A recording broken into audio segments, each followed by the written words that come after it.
नमस्कार दोस्तों। आज के इस वीडियो में हम डायमंड नंबर्स के बारे में पढ़ेंगे। दोस्तों हम दो क्वेश्चंस करेंगे। पहला क्वेश्चन होगा tell whether a number is a diamond number और नॉट, और दूसरा क्वेश्चन होगा generate a list of diamond numbers.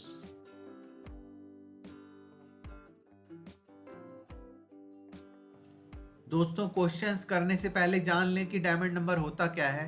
A diamond number is a 4 digit number when the diamond number is split into two equal parts.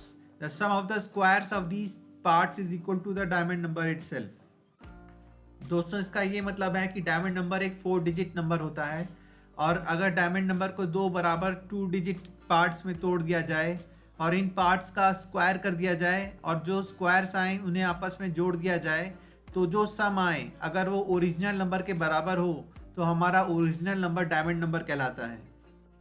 दोस्तों 1233 एक diamond number इसलिए है क्योंकि ये एक 4 डिजिट नंबर है, और इसके दो बराबर 2 डिजिट पार्ट्स कर दिए जाएं अगर, तो पहला पार्ट होगा 33 और दूसरा होगा 12। 33 का स्क्वायर होता है 1089 और 12 का स्क्वायर होता है 144। और ये जो स्क्वायर्स आए हैं इनको सम कर दिया जाए अगर, तो 144 प्लस 1089 से 1233 वापस आ जाता है। इसका मतलब 1233 एक डायमंड नंबर है। दोस्तों उसी तरीके से 8833 भी एक डायमंड नंबर होता है क्योंकि ये एक 4 डिजिट नंबर है, और इसके दो बराबर 2 डिजिट पार्ट्स करे जाएं तो पहला पार्ट होगा 33 और दूसरा होगा 88। पहले पार्ट 33 का स्क्वायर होता है 1089 और दूसरे पार्ट 88 का स्क्वायर होता है 7744। इन दोनों स्क्वायर्स का सम कर दें अगर, तो 8833 वापस आ जाता है। इसका मतलब 8833 एक डायमंड नंबर होता है। दोस्तों कोई 4 डिजिट नंबर एक डायमंड नंबर होता है या नहीं, ये चेक करने का मेथड अब समझते हैं। दोस्तों हमने एक 4 डिजिट नंबर लिया है 1233, उसको हमने एक वेरिएबल स्मॉल एन में स्टोर कर लिया है। अगर हम इसके बीच से दो बराबर टुकड़े करें तो पहला टुकड़ा होगा 33 और दूसरा होगा 12, दोनों ही 2 डिजिट नंबर्स होंगे। दोस्तों हमने फर्स्ट पार्ट को स्टोर करने के लिए एक वेरिएबल लिया है एफ पी, और ये आएगा एन मॉड 100 करके, यानी कि 1233 मॉड 100 यानी कि 33। और सेकेंड पार्ट को स्टोर करने के लिए हमने एक वेरिएबल लिया है एस पी, और ये आएगा एन स्लैश 100 करके, यानी कि 1233 स्लैश 100 यानी कि 12। दोस्तों हमने एक और वेरिएबल लिया है, वो है कैपिटल एस, जो कि इन टुकड़ों के स्क्वायर्स का सम स्टोर कर रहा है, यानी कि F P square plus S P square, यानी कि 33 स्क्वायर प्लस 12 स्क्वायर, यानी कि 1089 प्लस 144 यानी कि 1233। अब क्योंकि कैपिटल एस और स्मॉल एन दोनों ही 1233 हैं, इसका मतलब 1233 एक डायमंड नंबर है। दोस्तों इस बार हम स्मॉल एन की वैल्यू लेंगे 8833। तो फर्स्ट पार्ट एफ पी आएगा एन मॉड 100 यानी कि 33, और सेकेंड पार्ट एस पी आएगा एन स्लैश 100 यानी कि 88, और कैपिटल एस आएगा F P square plus S P square यानी कि 8833। अब क्योंकि कैपिटल एस और स्मॉल एन दोनों बराबर हैं, यानी कि 8833 एक डायमंड नंबर हुआ। दोस्तों इस बार स्मॉल एन की वैल्यू लेते हैं 1234। 1234 एक डायमंड नंबर नहीं होता है। क्यों? क्योंकि first part F P will be N mod 100 यानी कि 1234 मॉड 100 यानी कि 34। Second part S P will be N slash 100 यानी कि 1234 स्लैश 100 यानी कि 12, and capital S will be sum of squares of these two parts, यानी कि F P square plus S P square यानी कि 34 स्क्वायर प्लस 12 स्क्वायर यानी कि 1156 प्लस 144 यानी कि 1300। अब क्योंकि कैपिटल एस है 1300 और स्मॉल एन है 1234 और ये आपस में बराबर नहीं है, इसका मतलब small N is not a diamond number, 1234 is not a diamond number.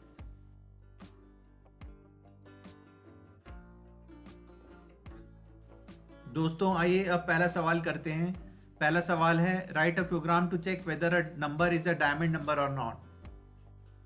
तो आइए दोस्तों प्रोग्राम बनाना शुरू करते हैं। एक नया प्रोजेक्ट बना लेते हैं।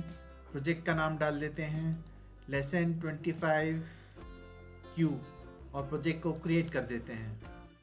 अब एक नई क्लास बनाते हैं। क्लास का नाम डाल देते हैं Q1 और ओके बटन पे क्लिक कर देते हैं। अब Q1 का कोड ओपन करते हैं, मैक्सिमाइज करते हैं, control plus AC select all करके ओवरराइड कर देते हैं क्लास Q1। दोस्तों इसके बाद हम टाइप करेंगे पब्लिक स्टैटिक वॉइड मेन, और यूज़र से स्मॉल n की वैल्यू इनपुट करवाएंगे, int n, उसके बाद int fp for first part equal to n mod 100 semicolon, फिर int sp for second part equal to n/100। इसके बाद int capital S equal to fp plus sp, और उसके बाद if capital S equal to small n system dot out dot println diamond number, और इसका else part भी होगा, वो कॉपी पेस्ट कर लेंगे।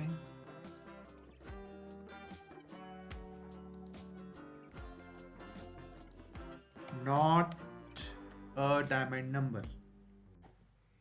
इसके बाद मेन का ब्रैकेट बंद कर देंगे और फिर क्लास को बंद कर देंगे और कोड को कंपाइल कर देंगे और क्लोज कर देंगे और आउटपुट के लिए टेस्ट करेंगे। दोस्तों 1233 एंड 8833 डायमंड नंबर्स होते हैं, तो आइए टेस्ट करके देखें। सबसे पहले 1233 ये डायमंड नंबर आ रहा है, और फिर 8833 ये भी डायमंड नंबर आ रहा है। दोस्तों 1234 डायमंड नंबर नहीं होता है, तो आइए टेस्ट करके देखें। 1234 ये नॉट अ डायमंड नंबर आ रहा है। इसका मतलब हमारे सारे आउटपुट सही हैं और इसका मतलब हमारा प्रोग्राम एकदम परफेक्ट बना है। तो आइए दोस्तों क्वेश्चन नंबर 2 करते हैं।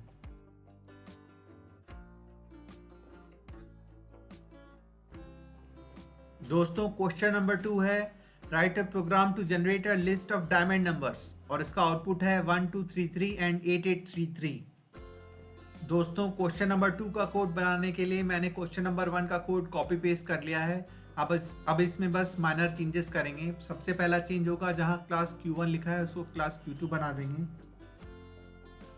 दोस्तों इसके बाद पब्लिक स्टैटिक वॉइड मेन में int n हटा देंगे। अब यूजर से n की वैल्यू इनपुट नहीं कराएंगे, बल्कि कोड के अंदर ही एक फॉर लूप के जरिए n की वैल्यूज जनरेट करेंगे। For int n equal to 1000 which is the smallest 4 digit number, semicolon n is less than equal to 9999 which is the largest 4 digit number, semicolon n plus plus. दोस्तों इसके बाद for loop का bracket open होगा और पहली line होगी int fp equal to n mod 100। उसके बाद काफ़ी कोड सेम रहेगा, उसको बस इंडेंट कर देते हैं। फिर इफ स्टेटमेंट में चेंज होगा, system.out.println में डायमंड नंबर नहीं बल्कि n की वैल्यू प्रिंट होगी, और else पार्ट पूरी तरीके से डिलीट हो जाएगा, और फिर फॉर लूप का ब्रैकेट बंद हो जाएगा। अब हम कोड को कंपाइल कर देंगे और क्लोज कर देंगे और आउटपुट के लिए टेस्ट करेंगे। दोस्तों हमारा आउटपुट आ रहा है 1233 एंड 8833, और यही आउटपुट हमारे क्वेश्चन में भी प्रेडिक्टेड था, 1233 एंड 8833। इसका मतलब हमारा प्रोग्राम एकदम परफेक्ट बना है। दोस्तों इस वीडियो में हमने जो भी प्रोग्राम्स बनाए हैं उनकी सॉफ्ट कॉपी आपको डिस्क्रिप्शन बॉक्स में दिए लिंक पर मिल जाएगी।